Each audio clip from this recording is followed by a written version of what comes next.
చేసుకునేవాడు కూడా 24 గంటలు అయితే ఆత్మహత్య చేసుకోడంట. అన్నీ చెప్పారు. బట్ అది ఎక్కడో మనకి మన ప్యాటర్న్స్ లో మన గ్రోత్ లో ఎక్కడో మనకి ఆ బ్లాక్లు ఉంటాయి. సరే అదైతే వీళ్ళు ఫ్రెండ్స్ చేద్దాము అని అన్నప్పుడు స్టార్ట్ అయింది. అంటే నువ్వు ఎంత పర్సనల్ కాంప్లెక్స్ లోకి వెళ్ళేవంటే దాని మీద థెరపీ కూడా ఇదనే కాదు సార్, వేరే అన్ని కలిపి అదేలే ఒక జర్నీలో చాలా బ్లాక్స్ అన్ని మెల్లగా ఇప్పుడే క్లియర్ అవుతున్నాయి. మోర్ లోస్ అండ్ హైస్ అన్ని కూడా. బట్ నీ హైస్ అన్ని ఎలాగంటే ఇది నాది అని చెప్పుకోలేని హైస్ అన్ని నీకు ఉన్నాయి. నువ్వు కాదన్నా లోసు 100% నవదీప్ అని చెప్పే. కానీ అదే అంటున్నా, కానీ ఇది ఒక్కటే నీకు చిన్న లూప్ హోల్. అన్ని క్లియర్ అయిపోతాయి సార్. ఏదన్నా అదే మొహమాటం అడగడానికి. ఇప్పుడు కొంచెం బెటర్. అందరూ బాగా వేసారా, బాగా డబ్బులు ఖర్చు పెట్టారు సినిమాకి. నా మీద నమ్మకంతో, నా మీద అంటే నేను పడుతున్న తపనికి మనం ఏదైనా చెయ్యాలన్న ఉద్దేశంలో వాళ్ళు they came forward and then they did. And that was an added responsibility. నాకు వెళ్ళి ఫినిష్ చేసుకొని వద్దామని వెళ్ళాం. అక్కడ కోవిడ్ వచ్చింది, లాక్డౌన్ వచ్చింది. 1 year ఆల్మోస్ట్ వెనక్కి వచ్చిన తర్వాత 6 నెలలు 8 నెలలు ఆగి తర్వాత మళ్ళీ మిగతా ఫిల్మ్ షూట్ చేసుకొని రావాల్సి వచ్చింది. ఇవన్నీ దాటి ఇవన్నీ సినిమా కష్టాలు ఇవన్నీ ఓకే అందరికీ ఉంటాయి. సరే ఫైనల్గా ఇప్పుడు ఏమంటావు బాబాయ్ అని వాళ్ళు వెయిటింగ్. ఏమంటారంటే బాబాయ్ అద్భుతంగా వచ్చింది సినిమా, ఇది మీ కథ, మీ ప్రేమ కథ, మీకు అందరికీ ఎక్కడో పాయింట్లో జరిగే ఉంటుంది. అండ్ మేము ఫీల్ అయింది మీరు ఎంత బాగా అంటే మీకు రీచ్ అవుతుందనే హోప్లో ఉన్నాం. అండ్ చాలా మంది ఎలాగున్నారంటే ఇదేదో యానిమల్ ఇన్స్పిరేషను, యానిమల్ లాగా ఉన్నాడు అన్న చిన్న ఆ మర్మర్ కూడా ఉంటుంది సార్. అంటే మనకి ఒక ఇంపాక్ట్ఫుల్ సినిమా చూసి దాన్ని బాగా నచ్చి మనం ఓన్ చేసుకున్నాక నెక్స్ట్ ఏదైనా విజువల్ చూసి దానికి సిమిలారిటీ ఉన్నప్పుడు ఇది దానిలాగా ఉంది అని కరెక్ట్, అది ఉండడం అది సహజం, అది ఆబ్వియస్. ఇప్పుడు మనం చూసిన సినిమాలు ఎక్కడో సిమిలారిటీ ఉన్నప్పుడు ఆ ఇంపాక్ట్ మళ్ళీ క్రియేట్ అయ్యింది వాడికి తలలో. సో వాడు అలా అనుకుంటున్నాడు అనేది అంతవరకు నేను తీసుకుంటున్నా. బట్ డెఫినెట్లీ ఈ ట్రైలర్ కానీ సినిమా కానీ వన్స్ తర్వాత ఇంకొక మాట నవదీప్, ఈ రోజున ఏంటంటే యానిమల్ లాంటి సినిమా వచ్చిన తర్వాత మనకందరికీ తెలుసు ఎంత పెద్ద బ్లాక్ బస్టర్ అది ఫిల్మ్ అని, ఎంతో 1000 crores ఎంతో కలెక్ట్ చేసి అది వరల్డ్ వైడ్.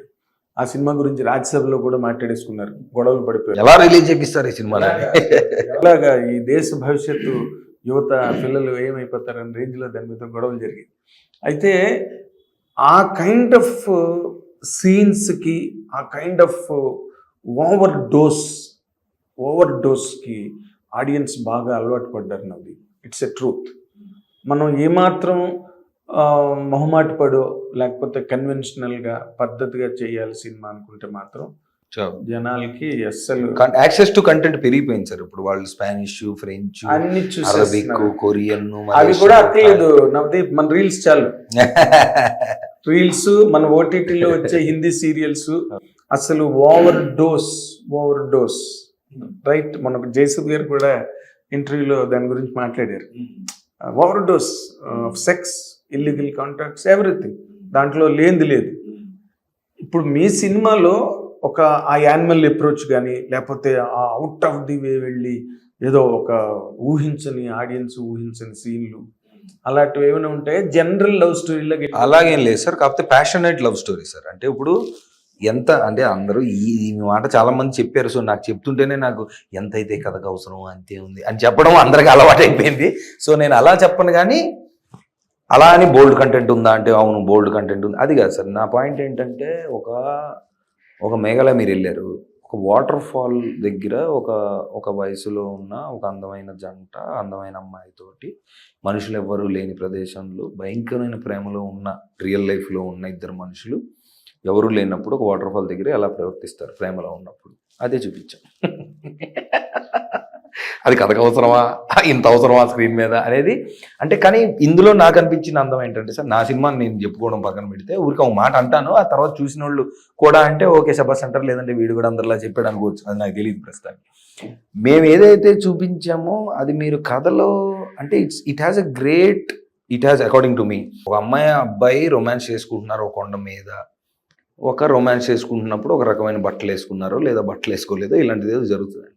సో మా కథలో వీడి క్యారెక్టర్నో లేదంటే అక్కడ జరుగుతున్న కథను ఫాలో అవుతూ వెళ్ళిపోయినప్పుడు అది అలా వెళ్ళిపోద్దండి స్మూత్గా. అవుట్ ఆఫ్ కాంటెక్స్ట్ తీసి మనం దాన్ని వీళ్ళేంటి ఇలా చూపించారు అని అంటే ఏదైనా ఉంటుంది. దానికి ఏముంది, ఇప్పుడు యానిమల్ ఉంది ఫర్ ఎగ్జాంపుల్, వాడికి ఆపరేషన్ జరిగి వాడు ఒక కపుల్ ఆఫ్ మంత్స్ తర్వాత వాడు ఒక యానిమల్, అది పేరే యానిమల్ లా తయారయ్యి బయటకు వచ్చి బట్టలు లేకుండా తిరుగుతుంటే సినిమా చూసినప్పుడు ఆ కనెక్ట్ అయిన వాళ్ళకి వాడు ఆల్రెడీ ఒక వైల్డ్ ఫెల్లో, సో వాడు అలా వైల్డ్గా ఉన్నాడని ఆ ఫ్లోలో వెళ్ళిపోతుంది. అది పట్టుకొని వీడి నిజంగా ఇంట్లో అలా తిరుగుతారు అంటే తిరగరు. బట్ ఆ కథలో, ఆ ఎమోషన్లో, ఆ ఫ్లోలో అది ఎబ్బెట్టుగా లేదు, కావాలని చేసినట్టుగా లేదని మెజారిటీ ఆఫ్ ద పీపుల్ చెప్పారు. కాబట్టి అంత సిమిలర్గా అలాగా ఇప్పుడు వీళ్ళు ప్రేమలో ఉన్నప్పుడు, గొడవ పడుతున్నప్పుడు, ప్యాషనేట్గా ఉన్నప్పుడు ఆ అమ్మాయి వీడిని కొట్టిందా, వీడి అమ్మాయిని కొట్టాడా అంటే ఇప్పుడు అమ్మాయిని అబ్బాయి కొట్టడం కరెక్టా అంటే కాదు, ఎక్కడ కాదు. ఆ కథలో అది వెళ్తున్నప్పుడు ఆ ప్యాషన్ కనెక్ట్ అయ్యి, ఆ ప్రేమ కనెక్ట్ అయితే వాడు ఓకే అని పాస్ అవుతుంది అది. సో అలాంటివి చాలా ఉంటాయి సార్ సినిమా. అవునా? అంటే attacking scenes, attacking romance. Romance లో అటాక్ బాగానే అటాక్ చేసావు నువ్వు. అయితే ఇందులో ఇప్పుడు నువ్వు ఇందాక చెప్పినట్టుగా ఏంటంటే మీది ముందు అయిపోయినట్టుంది, యానిమల్ కన్నా ముందు అసలు షూటింగ్ కదా. సో యానిమల్ మీరు చూసి తీసారు అని అనడానికి లేదు, ఎవరిని తీసి చూసుంటారండి. బట్ ఆబ్వియస్లీ అంటే ఫిజికల్ గా లుక్ కానీ ఆ ఇంటెన్సిటీ కంపారిజన్స్ అనేవి ఓకే, అవి సరదాగా డిస్కషన్ కి బాగానే ఉంటాయి. పాజిటివ్ కూడా అవి, ఎందుకంటే ఎప్పుడు ఒక హిట్ సినిమాతో కంపారిజన్ రావడం అన్నది అలా ఉన్నాడు అంటే అంత ఇంపాక్ట్ మళ్ళీ దీంట్లో అనిపించింది అనేది వరకు మేము తీసుకుంటున్నాం. అదే అంటున్నా. ఇప్పుడు రేపు సినిమా రిలీజ్ అయిన తర్వాత నువ్వు చెప్పినట్టుగా any wild scene, whether sex, violence, కొట్టుకోవడాలు, తిట్టుకోవడాలు వ్యాలిడ్ గా ఉందా లేదా అనేది వాళ్ళే డిసైడ్ అవుతారు. ఎంత చెప్పినా వాళ్ళు మా తెలిసి అంటారు. అదేలే. బట్ నువ్వు నీలో నాకు మాత్రం ఒక ఆ ఫుల్ఫిల్మెంట్ కనిపిస్తున్నది. ఎందుకంటే నువ్వు ఇంతలా నువ్వు ఎప్పుడు ఏ సినిమా గురించి మాట్లాడలేదు అసలు. యాక్చువల్గా నువ్వు ఒరిజినల్గా నువ్వు ఒక దొంగవి. తప్పించుకు పారిపోవడంలో కానీ, కనిపించకుండా పారిపోవడంలో కానీ, ఫోన్లు ఎత్తకపోవడంలో కానీ ఓకే సార్, డన్ సార్, వెళ్ళండి సార్ అని. మొన్న లేనప్పుడు లేదు సార్, తర్వాత మొన్న మీరు అడిగినప్పుడు అండ్ ఇప్పుడు టైం కదా. Just kidding. ఎందుకంటే నువ్వు you have kept your self always, you have never acted beyond your frame. అదే నీకు ఇక్కడ బాగా ప్లస్ అయిందని నేను అనుకుంటున్నా. సో ఈ ప్లస్ పాయింట్స్ అన్నీ కలిపి నీకు అది యానిమల్ లాగా అటాక్ చేస్తుందా, లేకపోతే ఇంకోట్లాగా అటాక్ చేస్తుందా, ఏదైనా కూడా సినిమా ఆడే లక్షణాలు బాగా కనిపిస్తుంది. 19th మనం తేల్చుకుందాం. 19th తేల్చుకుందాం.